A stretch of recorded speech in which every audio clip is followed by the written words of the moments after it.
before we get started, let's go over the supplies that you will need to do this birch tree project from Japan. I always start with a few paintbrushes, different sizes. You can see here I'm using a round brush and a flathead brush, and they're different sizes as well. I always get out a napkin. That way you can blot your brushes when you're washing them, and you'll need some water to clean your brushes. I'm going to be drawing with Sharpie marker. I recommend drawing in pencil though, and then going back over your pencil with a black Sharpie marker. But I'm going to go ahead and just jump right into it.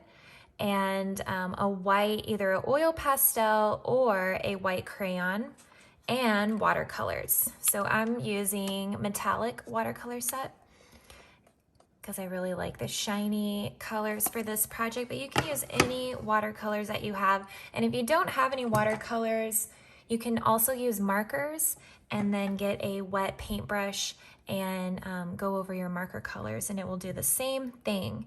So let's go ahead and get started. We're going to start off by drawing our birch trees because we are inspired by the graceful birch tree that is native to Japan and one of the rarest trees in the world. And so let's start off. When you draw things closer to you, you always want to make things look bigger. So if we start at the bottom of our page and go up,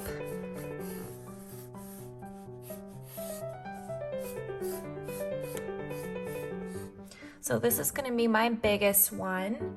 So I'm going to do one a little up from the bottom, and I'm going to make it, notice how wide this one is. I'm going to make this one a little bit thinner to keep that perspective of things getting smaller as they go back into space. And maybe with this one, it's going to have like a little branch coming out too. And then I'm going to do one more.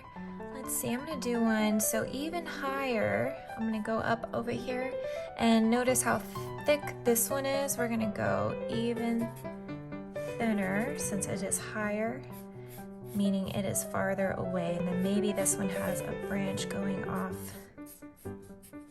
that side of the page. And then we're coming up. So now we need to put in a horizon line. So my horizon line I'm going to put as wavy. And notice how I'm not drawing through the trees. I'm going to go around the trees and put in our horizon line, which is where the sky meets the ground. Horizon line. You can kind of put little curved lines on the ends of your trees to connect them into the ground a little bit better if you like. And birch trees are known for having really pretty markings on the inside.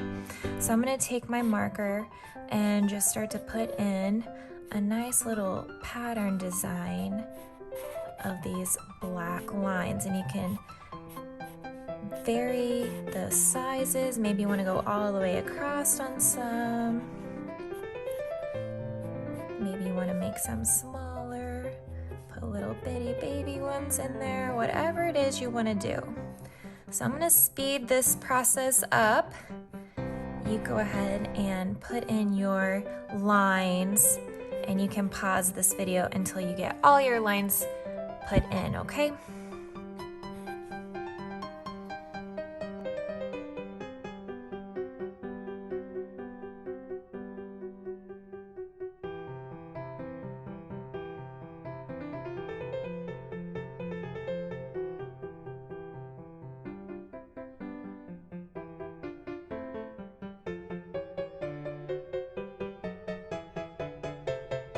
Okay, so if you drew yours in pencil, hopefully you had a chance to go back and use some type of marker. I recommend a Sharpie marker because it's permanent. If you use a washable marker to outline your pencil lines, and then we go in and use water from our watercolor, what do you think is going to happen? It's going to end up smearing all over the place. You're going to lose your trees. So try to use a permanent marker. That'll save you some time. But before we start in on our painting, let's use our white oil pastel or your white crayon. So to keep your trees nice and bright and white, you can go ahead and add some color. So color in your trees a little bit, and this is going to give it a little bit realistic texture. It's going to go over those lines that we just created. Make your trees a little bit of a different color than the paper color. You can see those whites are a little bit different. So go over your coloring. And what's nice about oil pastels and crayons is that they have oils in them. And so oil and water do not mix. So when we go in and we add water with our watercolor, it is going to stay off of the trees, which is what we want. We do not want to cover up those awesome trees that we just created.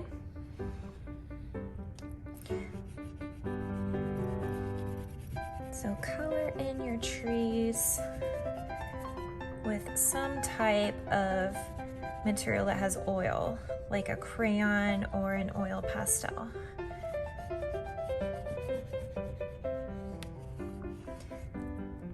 So with this project being from Japan, these trees are native to Japan.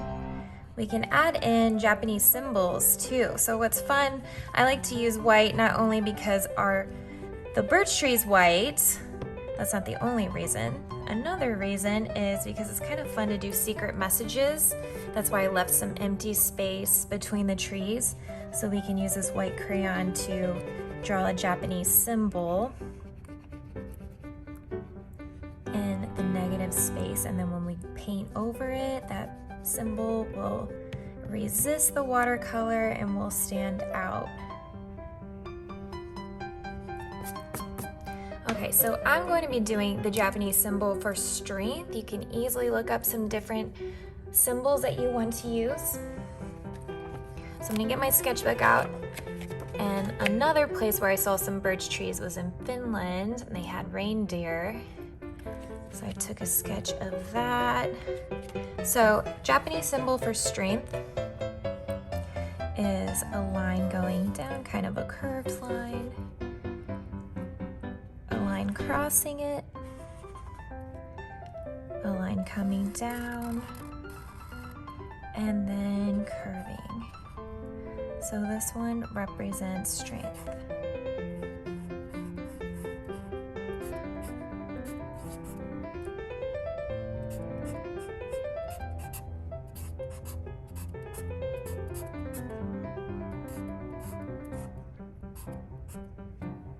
So you can put in any word that you would like.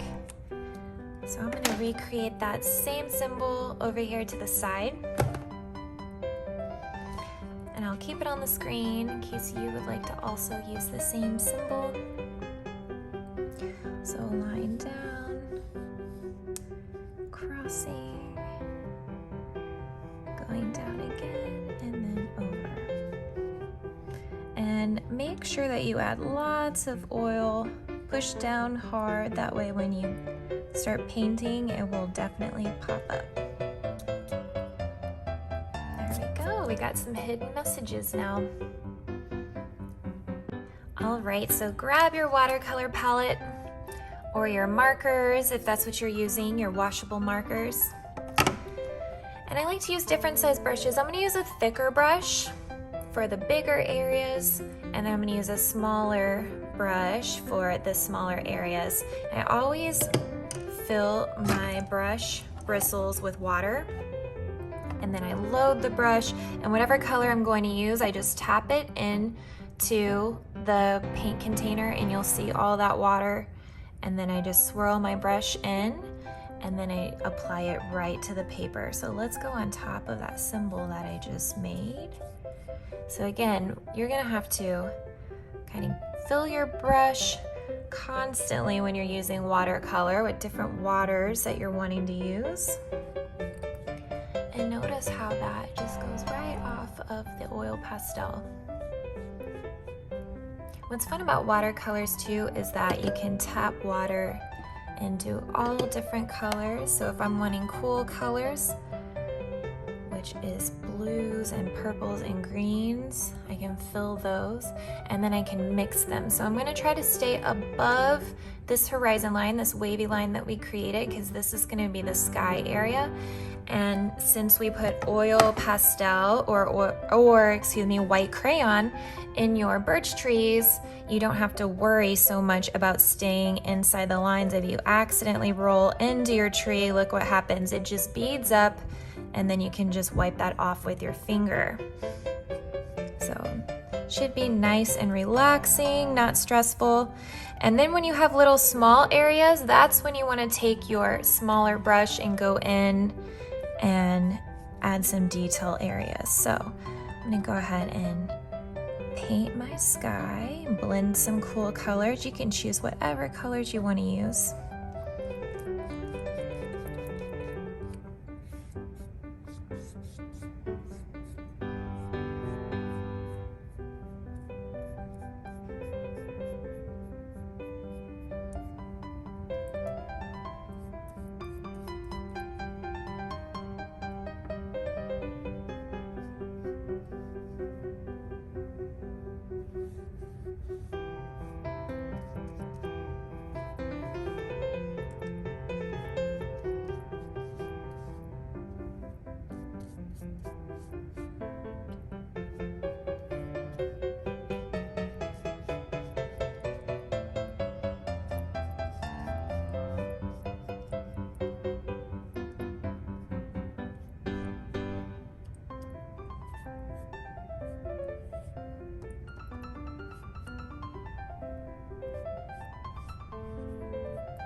So the last thing that I'm going to paint, I'm pretty much going to leave the ground white, but what's fun about art is that you can create yours however you want it to look. So if you want to add little creatures or animals, whatever it is you want to add, you can go for it and take a picture of it, or leave a description of what you're going to add in the comments below.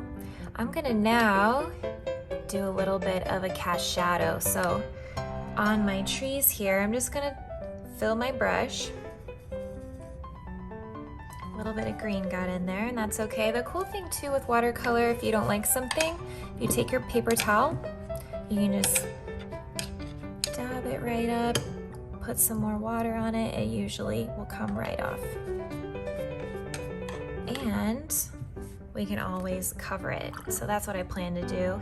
So I'm gonna use this darker color here and just go directly down my paper in kind of a diagonal line. And it ran into that tree, so that's okay. This tree, we're not gonna see the shadow since it's sitting at the bottom of the page, but over here we will. So I can put this one in the same location and put it at a diagonal. What's nice too about shadows is they're really dark at the base of the tree and then they get lighter and lighter. And maybe you don't want to add the shadows, that's okay. Everyone's just gonna look different based on what it is that you want to make in your ground. So if you don't want to put the shadows, that's fine.